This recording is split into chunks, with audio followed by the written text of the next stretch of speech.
was a little bit of revisionist history in the White House today. I mean, honestly, the more you think about American history, a lot of revisionism happens in the White House. With that in mind, let's get to this. Your Royal Highness, the US intelligence concluded that you orchestrated the brutal murder of a journalist. 9/11 families are furious that you are here in the Oval Office. Why should Americans trust you? You're mentioning somebody that was extremely controversial. A lot of people didn't like that gentleman that you're talking about. Whether you like him or didn't like him, things happen, but he knew nothing about it. And we can leave it at that. You don't have to embarrass our guest by asking a question like that. Today, President Donald Trump welcomed Saudi Crown Prince Mohammed bin Salman to the White House, and in a truly extraordinary claim, made it appear as though MBS knew nothing about Jamal Khashoggi, a United States resident and Washington Post journalist who was killed as a result of MBS ordering it to happen. Now, before we get to the details, including what our intelligence community has to say about it or did say about it, your 2 cents, Cenk? I prefer leaders who don't chop people up. So I just want to see in this story, are there Trump voters who say, no, we love Saudi Muslim fundamentalists who dismember people as long as they're helping the Trump family get rich? I'm just curious. Or there's special allies. Let's find out. So Trump rolled out the red carpet for Mohammed bin Salman. There's no question about it.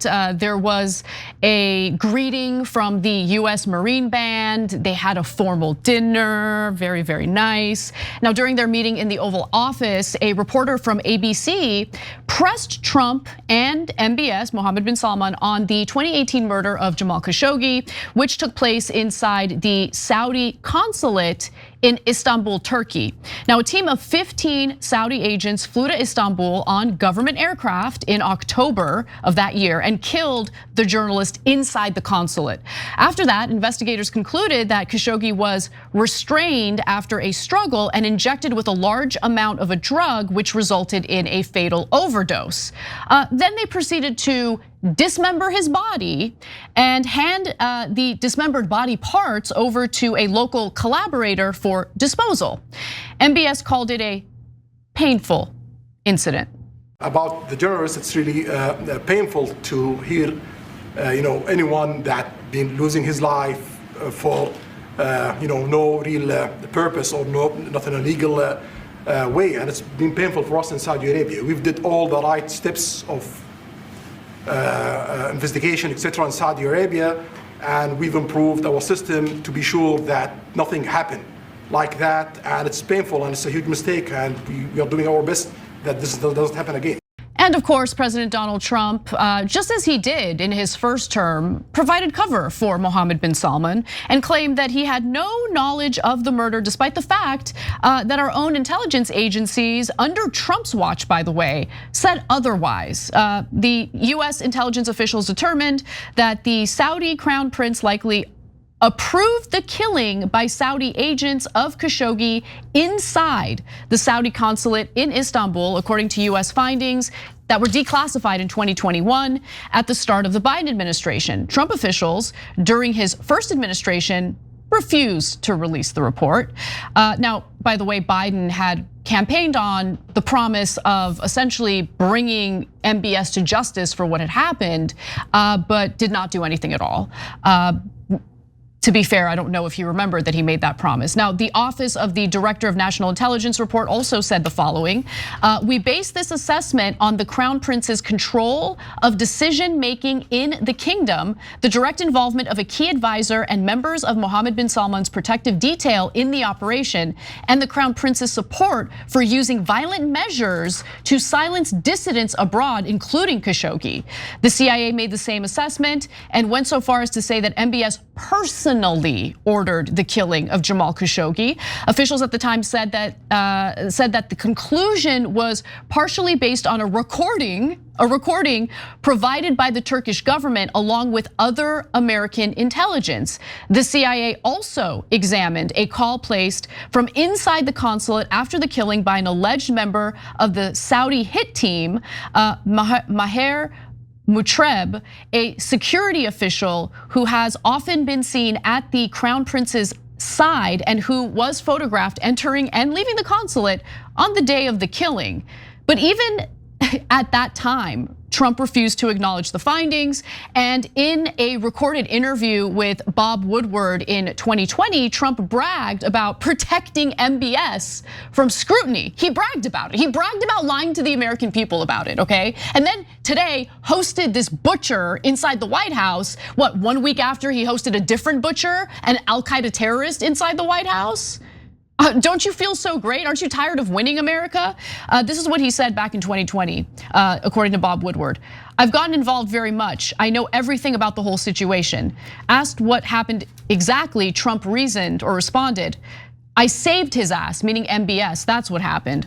Woodward asked, saved whose ass? Trump says MBS. They were coming down on him very strongly, but I was able to get Congress to leave him alone. I was able to get them to stop. You know, I'm very friendly with those guys. Congress, I'm very friendly with Congress. And today Trump went so far as to praise MBS as a champion of human rights. I don't want to go to that video, we're running out of time. But why? Why would he want to protect MBS in the first place?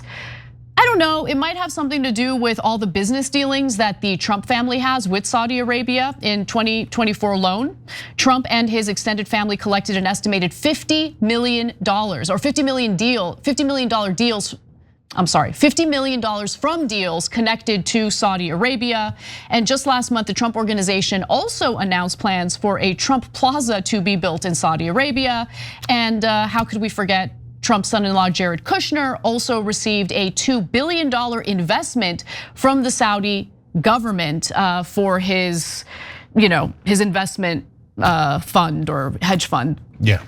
Now, the reaction to this story by American politicians outside of Trump and American media is a rational one. So credit where credit is due. They're like, okay, you chopped up a journalist that worked for an American paper. We're all outraged. Good, you should be outraged. We're gonna hold this foreign leader that's coming to visit the White House accountable. Good, you should hold him accountable. We're gonna hold Trump accountable. Good, you should. Okay, now let me ask you a series of questions. If it was an Israeli leader, do you think that it would have been the same reaction? Or do you think they would have said in this case, no, that's anti-Saudiist? Or if someone made the absurd, ludicrous claim that it's anti-Saudiist to accuse bin Salman of this, everybody would laugh them out of the room, right? And they should. Or let's go with something that's real, Islamophobia.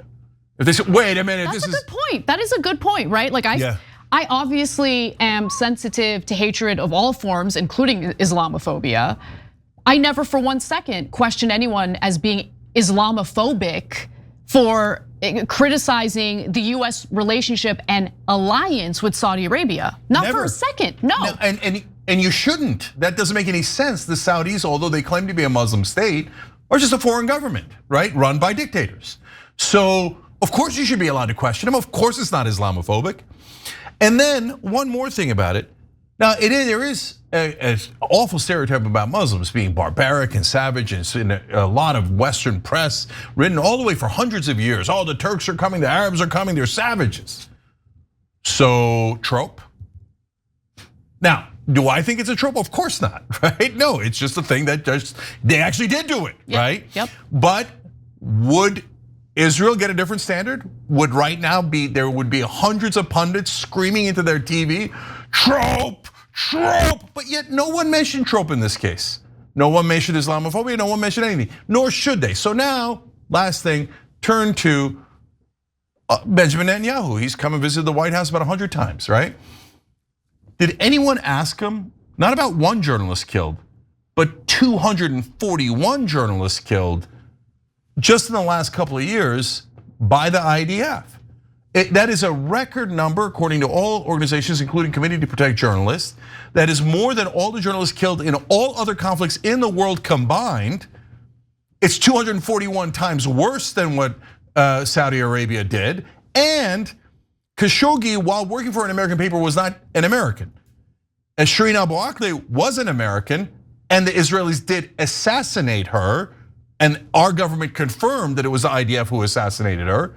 Yet no one ever asks when Benjamin Netanyahu comes to the White House, hey, why did your government murder an American journalist? Well, they don't want to be anti-Semites, of course. But that's the point, guys, because then if you ask a super legitimate question of a Saudi leader, they go, oh, bravo. You ask a super legitimate question of an Israeli leader, they're like, you're an anti-Semite and your life should be ruined. By the way, I should note that after she asked her question, Trump had asked her, who are you with? Where are you from? She said ABC News. Fake. ABC News is fake news. ABC News is fake news. So now, she did get pushback from Trump because he doesn't like to be asked difficult questions, which is why he surrounded himself with friendly media outlets. I'll just put it that way, for the most part. Now, you see, guys, we're leading by example. Is it that hard to be unbiased? No. You call out the Saudi government, you call out the Israeli government. You call out both governments. Yep. And you don't hide behind, oh, Islamophobia, oh, anti-Semitism. They're foreign governments. And it's the job of journalists to ask questions and to call them out. And to hold our leaders accountable for supporting disgusting leaders of other countries. There should not be an exception for any country in that regard. Every time you ring the bell below, an angel gets his wings. Totally not true, but it does keep you updated on our live shows.